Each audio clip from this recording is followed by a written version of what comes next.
Picture this. You're in your driveway at 7 a.m., still in pajamas, coffee cold in hand, staring at your car. Nothing's wrong, except a woman with bleached hair and a clipboard is measuring the bumper-to-curb gap with a ruler fit for ants. She smiles like a shark spotting lunch and announces, "Mr. Blake, I'm confiscating your vehicle for repeated aesthetic violations." You might think this is where things get weird. Oh no! We're just scratching the surface. Before we dive into this HOA horror show, comment the worst power trip you've seen, because this story makes grocery store coupon disputes look civilized. You see, I used to believe that intelligence and hard work were enough to protect you from the random chaos of entitled people. I was Harrison Blake, 28 years old, and I had what most people would consider a dream life. As an AI optimization specialist for autonomous vehicles, I spent my days teaching machines how to navigate the world more efficiently than humans ever could. The irony wasn't lost on me that I could program a computer to avoid obstacles better than I could apparently avoid the neighborhood psychopath. 6 months ago, I'd moved to Willowbrook Estates in suburban Fresno, a place that promised harmonious living for discerning professionals. The brochures showed families that looked like they belonged in stock photos, houses that seemed to gleam with some supernatural cleanliness, and amenities that suggested life here would be a peaceful retreat from the chaos of the working world. What the marketing materials failed to mention was that our homeowners association was ruled by a woman who made medieval dictators look reasonable by comparison. My Tesla Model S had been my pride and joy for 2 years. Cherry red, license plate TAXEV-CEV-V, loaded with every security feature the company offered. Working in autonomous vehicle technology meant I understood exactly how remarkable this machine was. The seamless integration of artificial intelligence, the elegant solution to transportation efficiency, the promise of a cleaner future wrapped in gorgeous engineering. But more than its technical marvels, this car represented something deeper. It was proof that the kid who'd grown up in a one-bedroom apartment, eating cereal for dinner more often than he'd like to admit, had finally made it. Every payment had been a small victory. Every upgrade a celebration of financial independence earned through countless late nights and weekend projects. Looking back, I realized my mistake wasn't buying an expensive car in a judgmental neighborhood. It was believing that legitimate ownership would be enough to protect what was mine. The monthly HOA meeting 3 weeks after my arrival should have come with a warning label.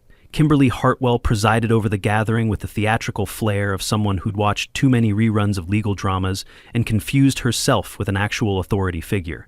Her blazer screamed expensive in the same way that cubic zirconia screams diamond, loudly and unconvincingly. The counterfeit designer bag clutched in her manicured claws probably cost more in shipping from whatever overseas factory produced it than most people spend on genuine accessories. But it was her eyes that truly unsettled me. The way they tracked my every movement like a predator, sizing up prey, occasionally flicking toward the window where my Tesla gleamed under the parking lot lights. During the meeting, she pontificated about maintaining standards and protecting property value, while her gaze lingered on me with an intensity that made my skin crawl. The other residents seemed to shrink into their chairs whenever she spoke, like prairie dogs sensing a hawk overhead. When the meeting ended, Kimberly approached with the calculated precision of a chess player who already knew checkmate was inevitable. "Mr. Blake, isn't it?" Her handshake felt like grasping a refrigerated mannequin hand. "I couldn't help but notice your distinctive automotive choice." The way she said distinctive suggested I'd parked a circus tent in my driveway. We pride ourselves on ensuring all residents understand the nuances of our community guideline. I assured her I'd read every page of the HOA documentation twice, a statement that made her smile widen in a way that reminded me of those creepy Victorian dolls. "I'm certain you have," she purred, "but sometimes there are unwritten standards that require a more personal touch to explain." She scribbled something in a leather-bound notebook with the intensity of someone documenting war crimes, and I noticed her fingers trembling slightly. Whether from excitement or caffeine withdrawal, I couldn't tell. Exactly 7 days later, my mailbox delivered the first shot across the bow. The violation notice was a masterpiece of bureaucratic intimidation, thick cardstock paper, embossed letterhead, and language so ornate it could have been calligraphy. According to Kimberly's interpretation of physics, my Tesla was parked 3.7 inches beyond acceptable positioning parameters, which constituted a material breach of community parking protocols. The $500 fine came with a 24-hour correction period and ominous warnings about escalating enforcement procedures. I measured the parking job myself with 3 different tools and confirmed that yes, my car was slightly off-center, but well within any reasonable person's definition of parked. The violation felt less like legitimate enforcement and more like a declaration of war written in legalese and printed on fancy paper. I paid the fine immediately and repositioned my car with the precision of a surgeon performing brain surgery, thinking that compliance would end whatever strange game Kimberly was playing. My background in technology had taught me that most problems could be solved through careful analysis and proper protocols, so I applied the same logic to this situation. That night, I installed my first security camera, angled to capture my driveway with high-definition clarity. Something about Kimberly's obsessive interest in my vehicle felt wrong, in a way that transcended normal HOA power trips, and my instincts were screaming that this was only the beginning. What I captured over the following weeks would reveal a level of obsession and criminal planning that would have impressed criminal psychology textbook. But during those first innocent days, I still believed I was dealing with an overzealous community leader, rather than someone who viewed my Tesla as her personal holy grail, destined to be hers through whatever means necessary.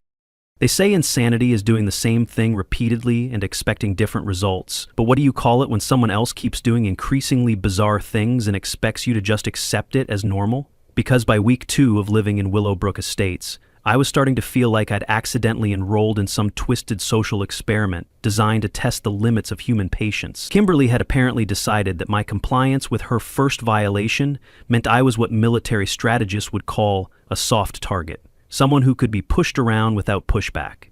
She was about to learn that there's a significant difference between choosing your battles and surrendering the war, though I suspect this lesson would prove more expensive for her than she anticipated.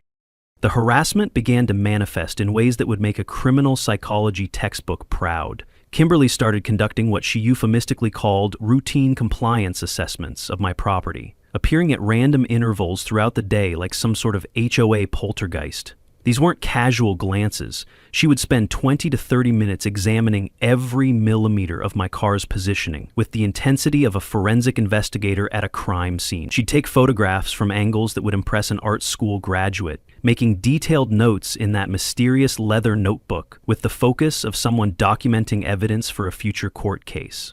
The most unnerving part wasn't her obsessive attention to detail, but the way she seemed to genuinely believe she had the right to conduct these inspections of my private property.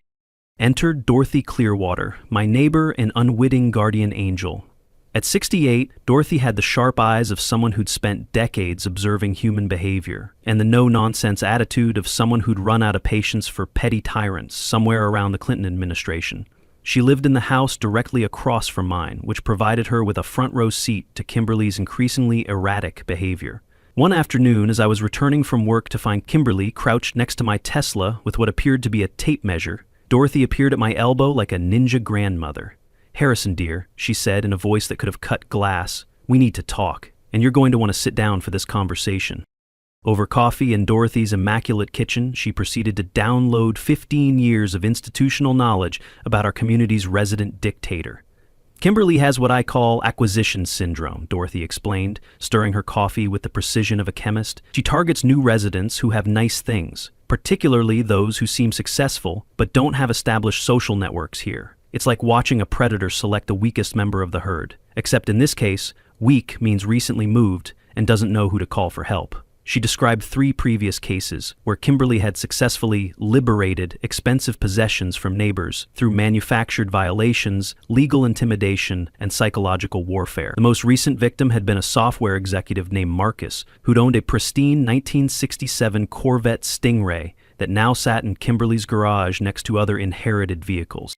Armed with this intelligence, I decided to upgrade my defensive capabilities. I installed a comprehensive security system that would have made a CIA safe house proud. Cameras covering every angle of my property, motion sensors, and enough digital storage to document every suspicious activity for the next decade. I also began what I privately called Operation Paper Trail, meticulously documenting every interaction with Kimberly, every violation notice, and every irregularity in HOA procedures. My engineering background had taught me that data was the most powerful weapon in any conflict, and I intended to gather enough evidence to build an unshakable case if this situation escalated further. The second major escalation arrived on a Tuesday afternoon when I heard multiple car doors slamming outside my house. Looking through the window, I saw Kimberly approaching with what appeared to be her own personal entourage. Brooks Whitmore, our community security chief, and two men wearing what looked like security uniforms from a discount costume shop. "Mr. Blake," Kimberly announced when I opened the door, "we're here to conduct a mandatory interior inspection of your vehicle to ensure full compliance with HOA standards regarding interior modifications and materials." She held up a laminated document that looked official enough to fool someone who wasn't paying attention, complete with the community seal and enough legal-sounding language to intimidate the average homeowner.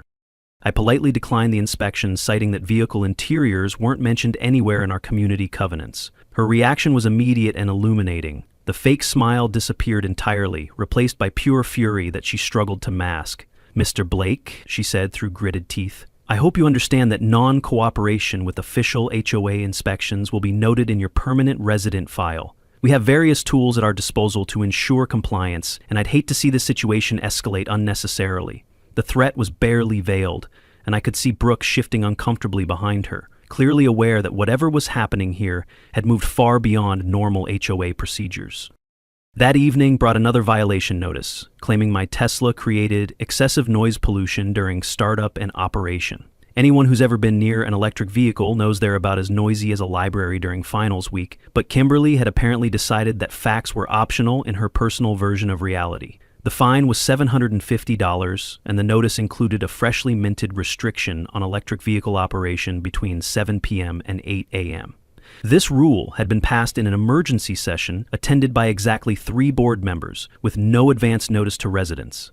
As I sat staring at this latest violation notice, watching my security cameras track Kimberly's third casual walk past my house in 2 hours, I realized I was no longer dealing with an overzealous HOA president. This was something much more calculated and dangerous. My Tesla wasn't just being targeted for violations, it was being hunted. Have you ever had that moment when you realize you're not just dealing with someone who's having a bad day, but someone who's been planning something terrible for a very long time? That revelation hit me like a freight train when I decided to really dig into what Kimberly had been up to. What I discovered made me question everything I thought I knew about suburban life, and the depths to which human greed could sink. Those depths, it turned out, were considerably deeper than I'd imagined, filled with forged documents and enough psychological manipulation to make a cult leader jealous. My security cameras had been running for 2 weeks when I sat down to review the footage in detail.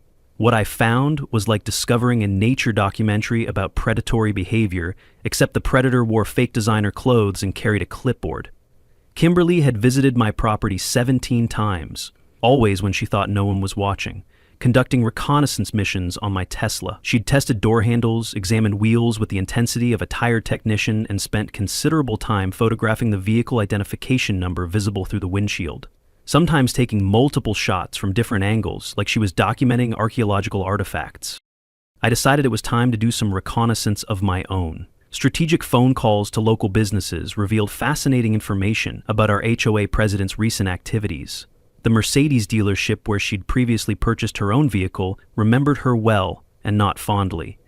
She had this weird obsession with deserving expensive cars more than other customers, the sales manager told me. When she couldn't get the financing terms she wanted, she tried to convince us that other potential buyers weren't worthy of the vehicles they were interested in.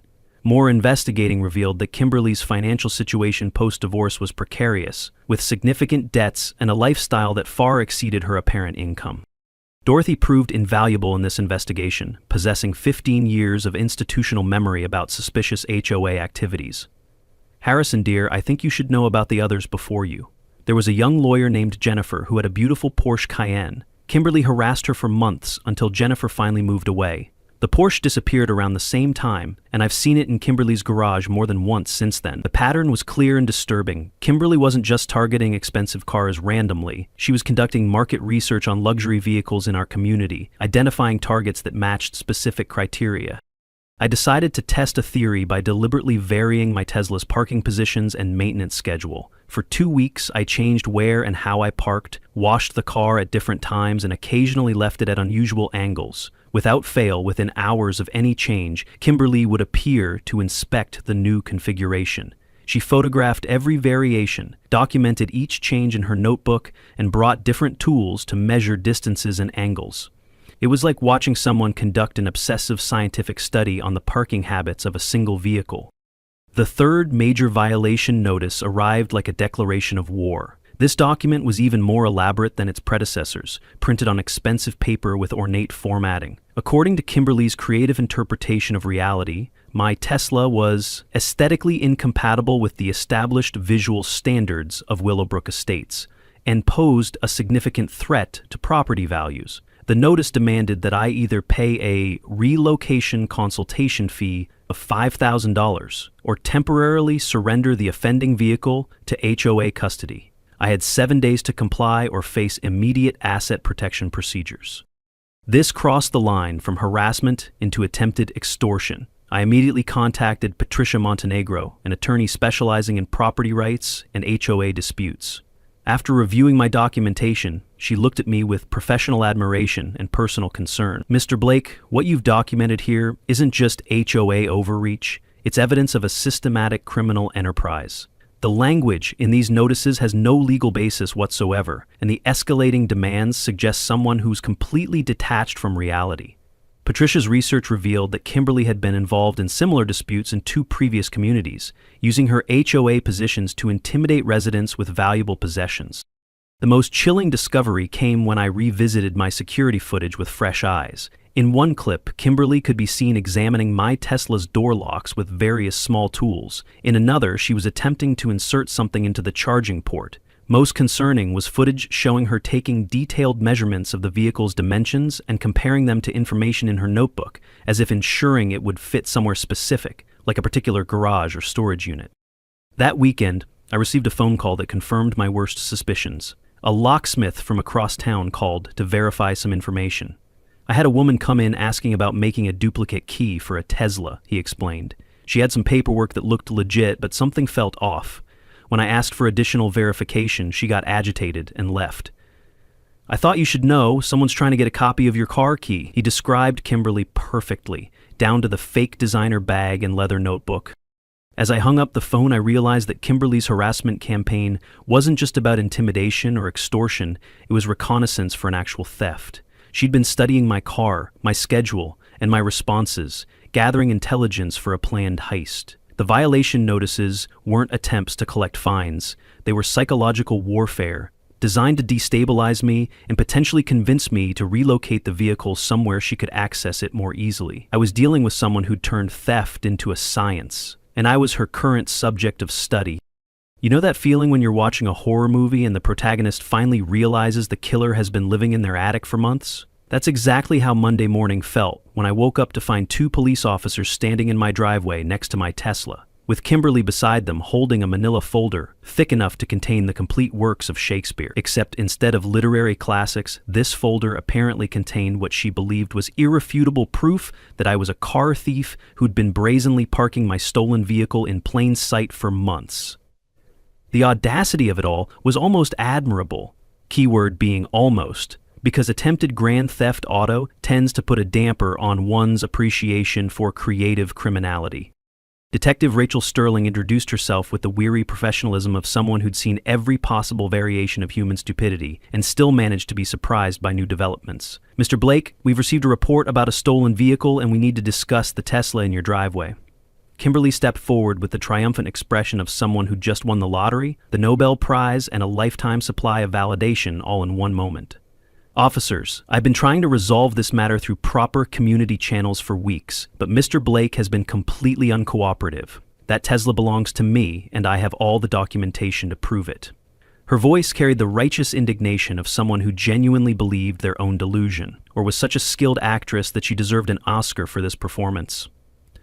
The folder she opened contained what appeared to be a complete automotive paper trail. Registration documents, insurance policies, purchase receipts, and maintenance records that looked convincing enough to fool anyone who wasn't looking closely. Every document was perfectly formatted, complete with official-looking watermarks and signatures that would have passed casual inspection. More concerning was the Tesla key fob she produced with a flourish, pressing the button to make my car's lights flash and horn chirp in response.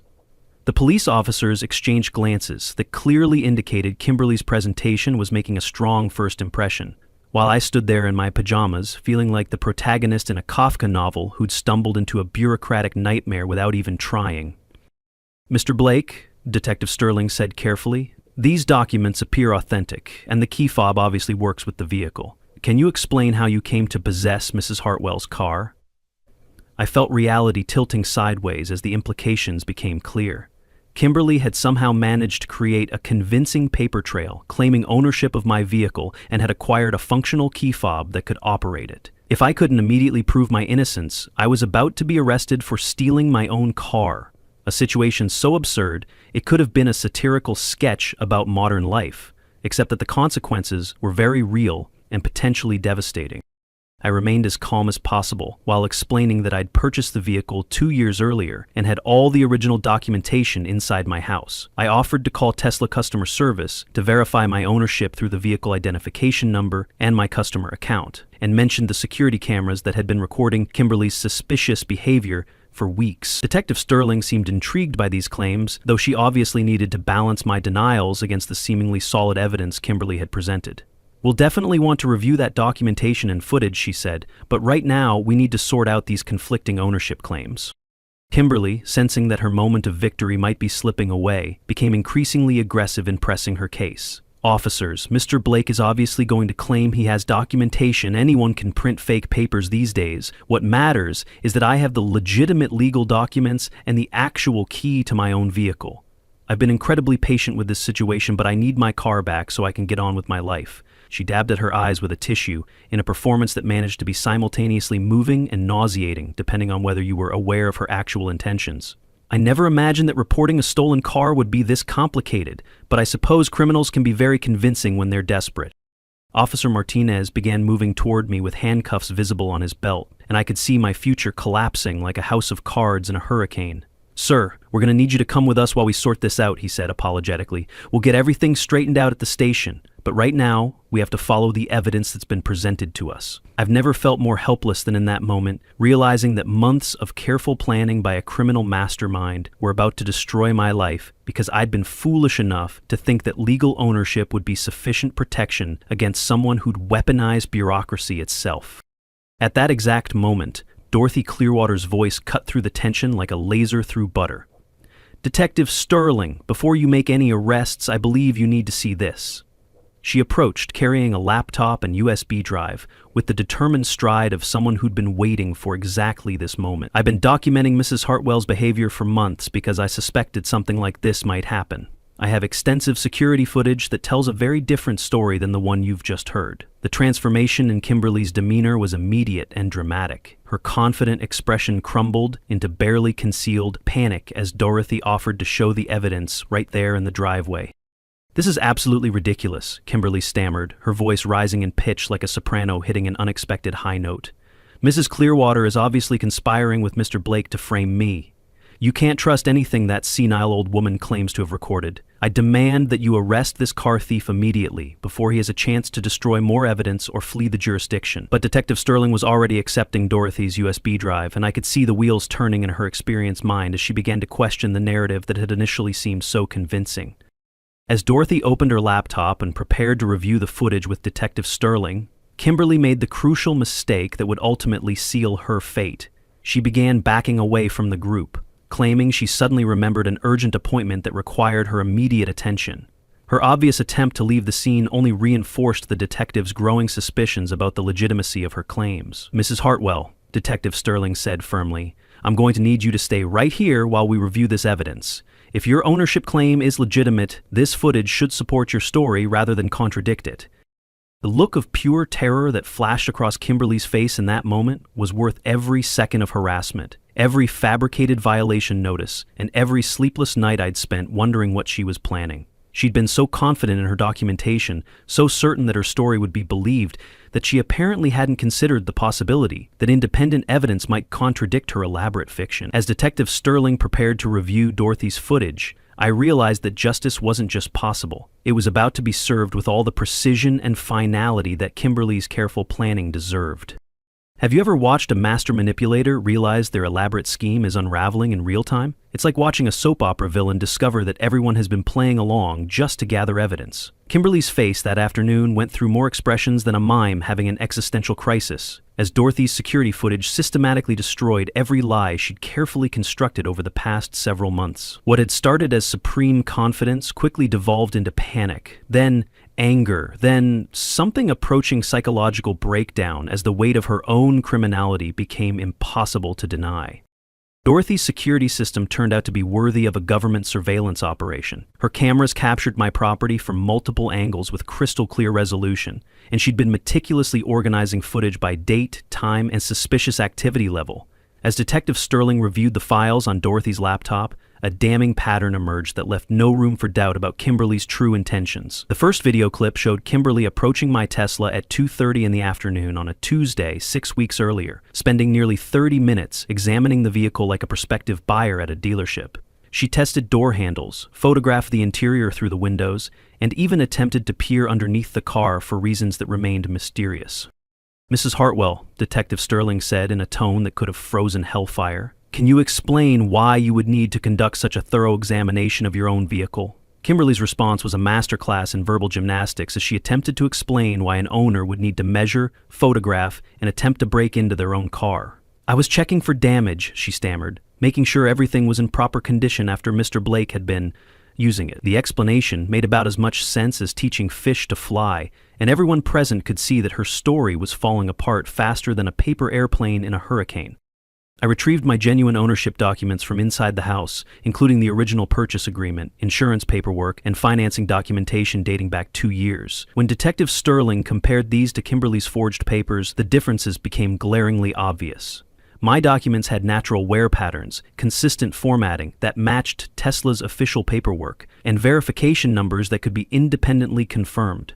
Kimberly's forgeries, while impressive in their thoroughness, had subtle printing irregularities and information that didn't match Tesla's standard documentation protocols. It was like comparing a master's original painting to a skilled but ultimately detectable reproduction. The most damaging evidence came from my Tesla's own digital systems. Using my smartphone app, I accessed the vehicle's complete activity log, showing every instance when doors had been opened, the engine started, or security systems activated over the past 2 years. This electronic history clearly established a pattern of regular use consistent with daily ownership, completely contradicting Kimberly's claim that she'd been unable to access her car for weeks. Modern vehicles, as I explained to the increasingly interested Detective Sterling, are essentially computers on wheels, and they remember everything. Patricia Montenegro, my attorney, arrived just as the investigation was reaching peak intensity, bringing additional ammunition for our legal arsenal. "Detective Sterling," she announced, with the confidence of someone who'd been preparing for exactly this moment. "I've been investigating Mrs. Hartwell's background extensively, and I believe this attempted theft is part of a much larger pattern of criminal behavior." She handed over a folder containing police reports, civil complaints, and court documents from multiple jurisdictions that painted a picture of serial fraud across several states and communities. The documents revealed that Kimberly was essentially a professional HOA scammer who moved from community to community like a locust, migrating between crop fields. In each location, she'd gained positions of authority in homeowners associations and had systematically targeted wealthy residents with valuable possessions. Her method was always the same: fabricate violations, escalate harassment until victims either surrendered their property or relocated to escape the harassment, then claimed the abandoned assets through various legal technicalities. One previous case had resulted in criminal charges, though they'd been dropped when the victim chose relocation over prosecution. The fake key fob that had initially seemed so damning turned out to be Kimberly's most serious mistake. Detective Sterling's examination revealed it was a universal programming device designed to work with multiple vehicle types, essentially a master key that could be configured to operate different cars. A search of Kimberly's purse revealed the device's instruction manual, complete with handwritten notes about Tesla's security protocols and programming procedures. She'd apparently purchased the device online and had spent considerable time learning how to clone legitimate key fobs, which explained her repeated reconnaissance missions to photograph my car's components. As the evidence mounted like snow in a blizzard, Kimberly's demeanor underwent a complete transformation. Her initial confidence gave way to desperate attempts to maintain her fictional narrative, claiming that the security footage had been doctored, that my documents were sophisticated forgeries, and that Dorothy and I had conspired together to frame an innocent woman. Her explanations became increasingly elaborate and contradictory with each statement, like someone trying to solve a puzzle while blindfolded and wearing oven mitts. The more she talked, the deeper she dug her own legal grave. Detective Sterling received a phone call that delivered the final blow to any remaining credibility Kimberly might have possessed. "Mrs. Hartwell," the detective announced after ending the call, "I've just been in contact with the Tesla dealership you claim to have purchased this vehicle from. They have no record of any sale to you ever. Additionally, the VIN number on your forged documents corresponds to a vehicle that was totaled in an accident 18 months ago and has been sitting in a scrapyard ever since." Kimberly's face went through several shades of pale that probably weren't available on any standard color chart. Patricia Montenegro delivered the final nail in the coffin by revealing Kimberly's recent financial activities. Bank records showed she'd been desperately seeking ways to acquire an expensive vehicle, but lacked the financial means to purchase one legitimately. She'd made inquiries about Tesla pricing at multiple dealerships, researched used vehicle values online, and had even attempted to secure financing despite her poor credit rating, resulting from her contentious divorce. "She's been window shopping for months," Patricia explained, "looking for the perfect target that matched her wish list." As Officer Martinez stepped forward with handcuffs, and Detective Sterling began reciting the Miranda warning, Kimberly's carefully constructed facade finally collapsed completely. "You don't understand," she cried, her voice breaking like a teenager's during puberty. "People like him don't deserve cars like that. I've worked so hard for this community, I've sacrificed so much, and he just shows up with his fancy car and his fancy job like he's better than everyone else." Her confession was as revealing as it was pathetic, showing that her elaborate criminal scheme had been motivated by nothing more sophisticated than jealousy and entitlement. "Mrs. Hartwell," Detective Sterling said as the handcuffs clicked into place, "you're under arrest for attempted theft of a motor vehicle, fraud, conspiracy, and filing a false police report." As she was escorted to the patrol car, Kimberly continued protesting her innocence and demanding to speak to her attorney, though the mountain of evidence against her made any defense seem about as hopeful as trying to stop a tsunami with an umbrella. Her criminal enterprise had been thoroughly exposed, and there was no amount of talking that could undo the digital trail, witness testimony, and documented evidence that surrounded her like a legal fortress. "You know what they say about cockroaches. When you find one, there are always more hiding in the walls." Kimberly's arrest turned out to be just the appetizer in a feast of corruption that had been rotting away at the heart of Willowbrook Estates for years. Within hours of her formal booking, victims started crawling out of the woodwork like survivors emerging from a bomb shelter, each carrying their own tale of harassment, intimidation, and theft that made my Tesla drama look like a warm-up act. It was like someone had finally opened a pressure valve that had been building steam for years, and the stories that poured out would have made a crime novelist rich with material for decades. Brooks Whitmore, our community security chief, requested a private meeting with Detective Sterling the day after Kimberly's arrest.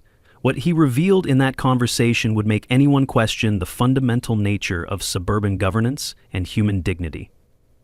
"Detective," he confessed with the relief of someone finally able to unburden themselves of toxic secrets, "Mrs. Hartwell had me by the throat for months. She threatened to have me fired if I didn't provide her with confidential information about residents, their schedules, their valuable possessions, even details about who lived alone or seemed socially isolated." Brooks had essentially been forced to function as Kimberly's personal intelligence network, gathering reconnaissance on potential targets like a suburban spy ring. The corruption went deeper than anyone had suspected.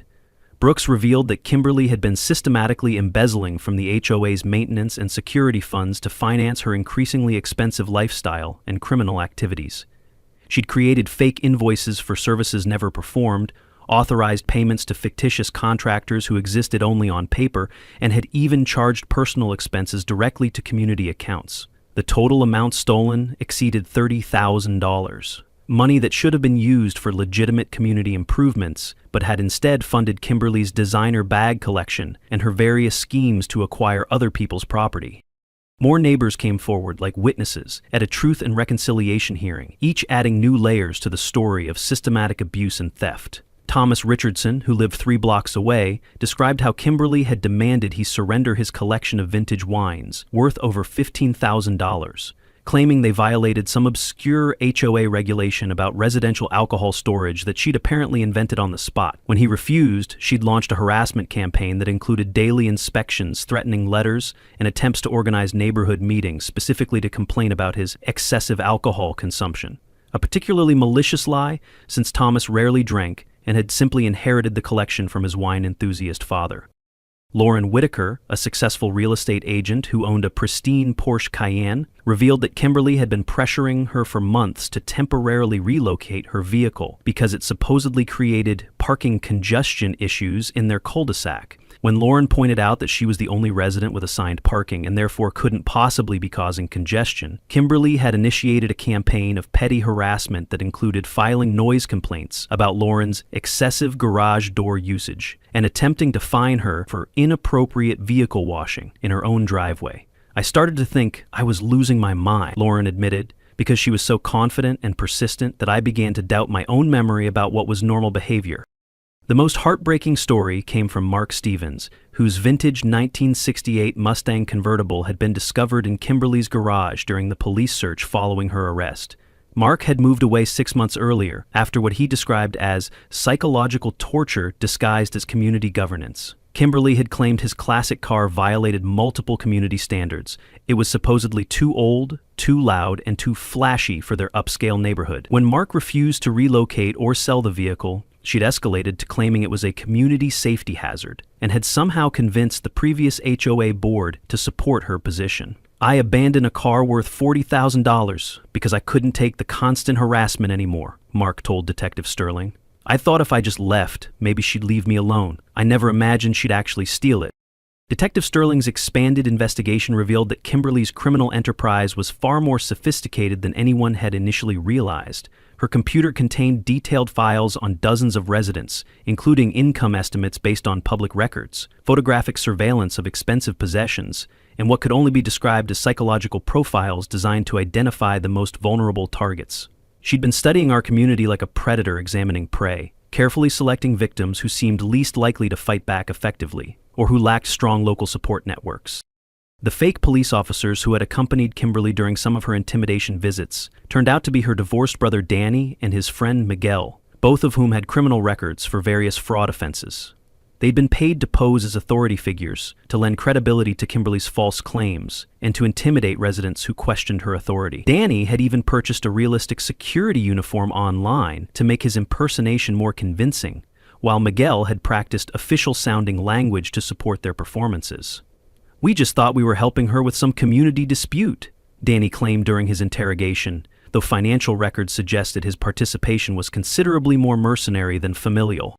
Financial forensics revealed the full scope of Kimberly's desperation and criminal planning. Her divorce settlement had left her with crushing debts and minimal legitimate assets, but she'd been maintaining an expensive lifestyle through credit card fraud, embezzlement, and borrowing against assets she didn't actually own. She owed more than $80,000 to various creditors and was facing foreclosure on her home within 60 days. The psychological pressure of her financial situation had apparently driven her to increasingly bold criminal actions, culminating in her attempt to steal my Tesla through forged documentation and manufactured legal authority.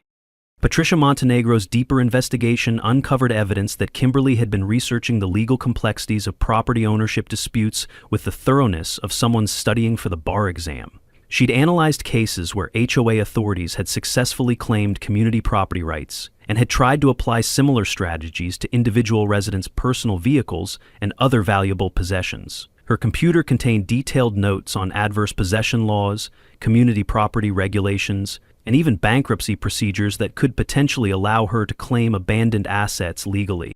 Most disturbing of all was the discovery that Kimberly's pattern of HOA abuse wasn't limited to our community. Detective Sterling received calls from law enforcement agencies in 3 other states reporting similar schemes involving HOA management positions and systematic property theft. Each location showed the same pattern. Kimberly would move to an upscale community, quickly gain a position of authority in the homeowners association, and then begin targeting wealthy residents with valuable possessions. She'd refined her methods over years of practice, learning from each previous scheme to make her next operation more sophisticated and harder to detect. During her final interrogation before formal charges were filed, Kimberly made statements that revealed the depth of her delusion and resentment. "People like Harrison Blake think they can just move into our communities and show off their expensive toys, while the rest of us struggle," she told Detective Sterling with the righteous anger of someone who genuinely believed their own distorted worldview. "I built this neighborhood's reputation through years of hard work and dedication. I deserve to benefit from its success more than some techie who swoops in and flaunts his wealth like he's better than people who've actually earned their place here. Even when confronted with overwhelming evidence of her crimes, she maintained that her actions were somehow justified by what she perceived as unfair advantages enjoyed by her victims. The psychological evaluation ordered by the prosecutor revealed troubling patterns in Kimberly's personality structure that helped explain her behavior without excusing it. The examining psychiatrist diagnosed her with narcissistic personality disorder combined with antisocial tendencies, particularly regarding her complete lack of empathy for her victims and her genuine belief that she was entitled to possess things that others had legally purchased. Mrs. Hartwell demonstrates a profound disconnection from normal moral and legal boundaries, the report concluded, combined with sophisticated planning abilities that make her extremely dangerous to any community where she might gain positions of authority. As the full scope of Kimberly's criminal enterprise became clear, I realized how close I'd come to becoming just another anonymous victim in her long history of suburban predation. If not for Dorothy's vigilance, my own documentation efforts, and perhaps a bit of luck with timing, I might have found myself in the same position as Mark Stevens. Abandoned my car to escape harassment I couldn't fight, never realizing it would simply become another trophy in Kimberly's collection of stolen property. The thought was both terrifying and infuriating, a reminder that evil often comes disguised as petty authority and bureaucratic procedure.